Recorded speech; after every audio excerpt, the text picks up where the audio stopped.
मित्रता हो तो श्री कृष्ण और सुदामा जैसी। गुरु दीदी जी महाराज, स्वार्थवश एक दूसरे का साथ निभाना मित्रता नहीं होती, विपत्ति में साथ निभाए वही सच्चा मित्र है। यज्ञ में पूर्णाहुति भंडारे के साथ किया गया श्रीमद् भागवत कथा का समापन। पितृमोक्ष गगन के उपलक्ष्य में शनिवार को सिटी चर्च रानी महल के पास सिंधी धर्मशाला में यज्ञ में पूर्णाहुति भंडारे के साथ 7 दिवसीय श्रीमद् भागवत कथा का समापन किया गया। कथा के अंतिम व 7वें दिवस पर श्री हृदय बिहारी आश्रम वृंदावन धाम मथुरा से पधारे कथा व्यास महंत आचार्य गुरु दीदी जी महाराज ने श्री कृष्ण और सुदामा की मित्रता का वर्णन कर उपस्थित जन समूह को भाव विह्वल कर दिया।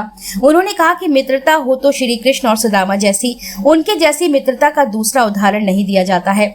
आधुनिक युग में तो मित्रता का मतलब ही बदल गया है। स्वार्थवश एक दूसरे का साथ निभाना मित्रता नहीं होती, इसलिए मित्रता हमेशा सोच समझकर और परख कर ही करनी चाहिए। सच्चा दोस्त वही जो अच्छे वक्त में ही नहीं बल्कि विपत्ति में भी साथ निभाए, दुख दर्द में पूरी तरह समर्पित भाव से मित्र का सहयोगी हो। कथा व्यास ने जीवन में शिक्षा का महत्व समझाते हुए कहा कि बच्चों को अपने माता पिता की हर बात माननी चाहिए, क्योंकि यदि माता पिता उन्हें किसी गलती के लिए डांटते भी हैं तो उसमें बच्चों के लिए अच्छाई ही छिपी होती है। कहा कि शिक्षा से बड़ी कोई पूंजी और संपत्ति नहीं है। ज्ञान की प्राप्ति किसी से भी और कहीं से भी हो सकती है। सीख तो मनुष्य ही नहीं जीव जंतुओं से भी मिल सकती है, परंतु निर्भर करता है मनुष्य की सोच और तरीके पर। बाल कलाकारों ने भगवान श्री कृष्ण और सुदामा के रूप धारण कर अभिनय के माध्यम से उपस्थित जन समूह का मन मोह लिया। कथा के पूर्व यज्ञ में मुख्य यजमान ममता चौरसिया सहित कई लोग मौजूद रहे। मेरा नाम ममता चौरसिया। ममता जी, कब से कथा चालू हुई थी और कब तक चली है, आज क्या अवसर है? ये श्रीमद् भागवत कथा का हमने आयोजन करवाया है, जो कि 7 सितंबर से प्रारंभ हुई।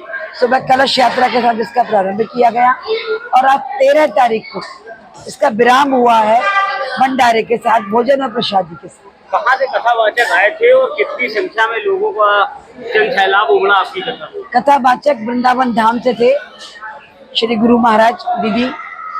और प्रथम दिवस तो लगा कि लोगों में रुचि नहीं है, रुझान नहीं है, लेकिन देखा दूसरे दिन से संख्या बढ़ना शुरू हुई और तीसरे दिन तो लगभग 400 से 500 लोग और आज लगभग 700 लोगों ने कथा उठाया। 700 लोगों ने भंडारा कम से कम 1500 लोगों ने भंडारा खाया। आज भंडारा है, आज समापन हो गया। समापन हो गया। अच्छा, ये मन में कहाँ से भाव आया कि इस बार कथा इतने बृहद रूप से कराई जाए? मैंने सुना है कि पितृपक्ष में अपने पितरों के हेतु अगर कुछ करना है तो उन्हें भागवत सुनवाने से बड़ा कोई कार्य नहीं है। तो मुझे लगा कि क्यों ना मैं अपने पितरों के मोक्ष हेतु भागवत कथा का श्रवण लाभ दूं उनको और यहाँ आयोजन रखूं, ताकि मेरे पितृजन पधारे और मोक्ष की प्राप्ति।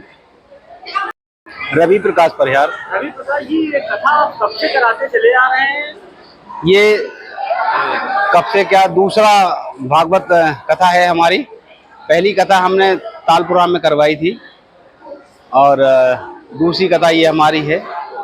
तो जो 7 तारीख से स्टार्ट हुई थी, आज 13 तारीख को समापन जिसका किया है। कथावाचक आए थे और किस तरह की कथा का प्रारंभ हुआ था? वृंदावन धाम से आए थे और पहले दिन हमने कलश यात्रा निकाली सुबह 8 बजे से। उसके बाद यहाँ कलश यात्रा का समापन हुआ। लगभग 51 महिलाओं ने कलश सर पे रखे थे और लगभग 100-125 पुरुष भी थे और बच्चे भी थे। इसके बाद हम लोगों ने शाम को 3-4 बजे से कथा प्रारंभ हुई थी। फिर आज 7 दिन बाद 13 तारीख को इसका समापन हो गया। इसके अलावा आगे की क्या रूपरेखा आपने बना के रखी है? मैं वैसे बेसिकली मलखम कोच हूँ, इंडिया और इंटरनेशनल रेफरी हूँ और मलखम फेडरेशन ऑफ इंडिया में सीनियर वाइस प्रेसिडेंट हूँ। और मेरे बच्चों को मैं निःशुल्क मलखम का प्रशिक्षण देता हूँ, बेसिकली टीचर ही हूँ। बस ऐसे ही मन में विचार आया माता जी के कि भागवत हमें करानी चाहिए और इससे बच्चों को लाभ ज़्यादा मिले।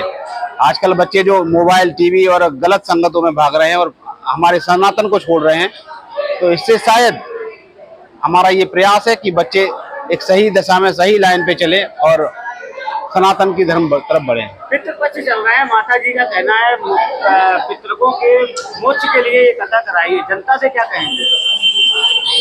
मैं तो यही कहूंगा कि जनता से कि ऐसे लगा दे रहा